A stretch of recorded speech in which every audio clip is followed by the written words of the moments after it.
बिस्मिल्लाहिर्रहमानिर्रहीम। अस्सलामु अलैकुम वरहमतुल्लाहि वबरकातुहू।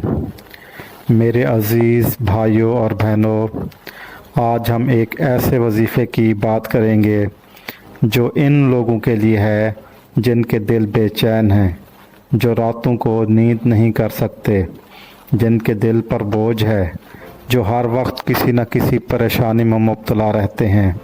शायद आप भी इन लाखों लोगों में से हों जो दिल के सुकून को तरस रहे हों। तो आज ये अमल आपके लिए अल्लाह का इनाम साबित हो सकता है। हम सब जानते हैं कि दुनिया की हर नेमत के बावजूद दिल का सुकून सिर्फ़ अल्लाह के ज़िक्र में है। अल्लाह ताला ख़ुद कुरान में फरमाते हैं, तर्जमा, ख़बरदार, दिलों का इत्मीनान सिर्फ़ अल्लाह के ज़िक्र में है। सूरत अल-आद आयत 28। जो लोग कहते हैं कि इन्हें किसी दवा से सुकून नहीं मिला, किसी थेरेपी से कोई फ़र्क नहीं पड़ा, इन्हें चाहिए कि वो अल्लाह की तरफ लौट कर वापस आ जाएं।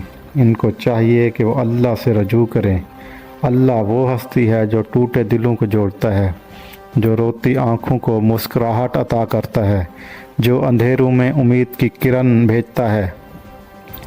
रसूलुल्लाह सल्लल्लाहु अलैहि वसल्लम ने फरमाया, ला हौला वला कुव्वता इल्ला बिल्लाह। ये जन्नत के ख़जानों में से एक ख़जाना है। बुखारी व मुस्लिम।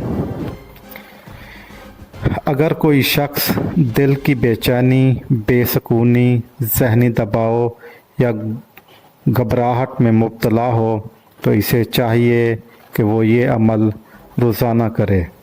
हर नमाज के बाद 100 मरतबा ला हौला वला कुव्वता इल्ला बिल्लाह अल अलीयुल अज़ीम पढ़े।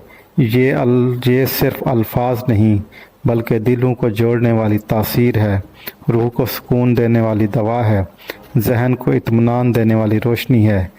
लेकिन ये आपने कामिल यकीन के साथ और हर नमाज के बाद 100 मरतबा लाजमी पढ़ना है। एक सहाबी रज़ियल्लाहु तआला अन्हु ने आकर अर्ज़ किया, या रसूलल्लाह सल्लल्लाहु अलैहि वसल्लम, मेरे दिल में बहुत घबराहट होती है, नींद नहीं आती, दिल बोझल रहता है।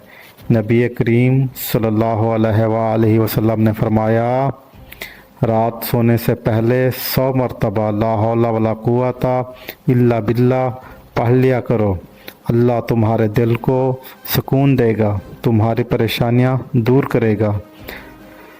हज़रत हसन बसरी रहमतुल्लाह अलैह फरमाया करते थे कि अगर दुनिया की सारी चीज़ें मिल जाएं लेकिन दिल में अल्लाह का ज़िक्र ना हो तो सब कुछ बेकार है, और अगर सब कुछ छीन जाए मगर अल्लाह के ज़िक्र से आबाद हो तो वही असल दौलत है। ये अमल आज़मूदा भी है और कुरान और नबवी तालीमात पर मुबनी भी है। सिर्फ़ 7 दिन इस अमल को पाबंदी से कीजिए। हर नमाज के बाद कम अज़ कम 100 मरतबा ला हौला वला कुव्वता इल्ला बिल्लाह पढ़िए और फिर दिल से दुआ कीजिए, या अल्लाह मेरे दिल को सुकून दे, मेरी बेचैनी को दूर फरमा, मेरे नफ्स को इत्मीनान अता फरमा। या अल्लाह मेरे दिल को अपने ज़िक्र से मुनव्वर कर। 7 दिन बाद आप खुद फ़र्क महसूस करेंगे, लेकिन आपने ये यकीन कामिल के साथ और पकीज़ा रहना है और इस पर अमल करना है। इंशाअल्लाह आपके चेहरे पर रौनक होगी, दिल हल्का लगेगा, आँखों से नींद खुद ब खुद आने लगेगी और सबसे बढ़कर आपका ताल्लुक़ अल्लाह से मजबूत हो जाएगा। अल्लाह ताला कुरान पाक में फरमाते हैं, तर्जमा, तुम मेरा ज़िक्र करो मैं तुम्हें याद रखूँगा। सूरतुल बकरा आयत 152। जो इंसान अल्लाह को याद रखता है अल्लाह इसे कभी तन्हा नहीं छोड़ता। लिहाजा इस अमल को सिर्फ़ परेशानी के वक्त ना करें बल्कि हमेशा के लिए अपनी ज़िंदगी का हिस्सा बनाएं और हर बार इस ज़िक्र के साथ दुआ ज़रूर करें, क्योंकि ज़िक्र के बाद की जाने वाली दुआ रद्द नहीं होती। میری دلی دعا ہے جو بھی اس وظیفے کو سنے اور اس پر عمل کرے، اللہ تعالیٰ اس کے دل کو سکون عطا فرمائے، اس کی آنکھوں سے آنسوں خوشی میں تبدیل ہو جائیں اور اس کے چہرے پر اللہ کا نور ظاہر ہونا شروع ہو جائے۔ آمین ثم آمین۔ اگر آپ کو یہ ویڈیو اچھی لگی ہے تو اسے لائک کریں، سبسکرائب کریں اور کمنٹس میں اللہ کے 99 نام میں سے کوئی ایک نام ثواب کی نیت سے ضرور لکھ کر شیئر کریں۔ جزاک اللہ۔ اللہ حافظ۔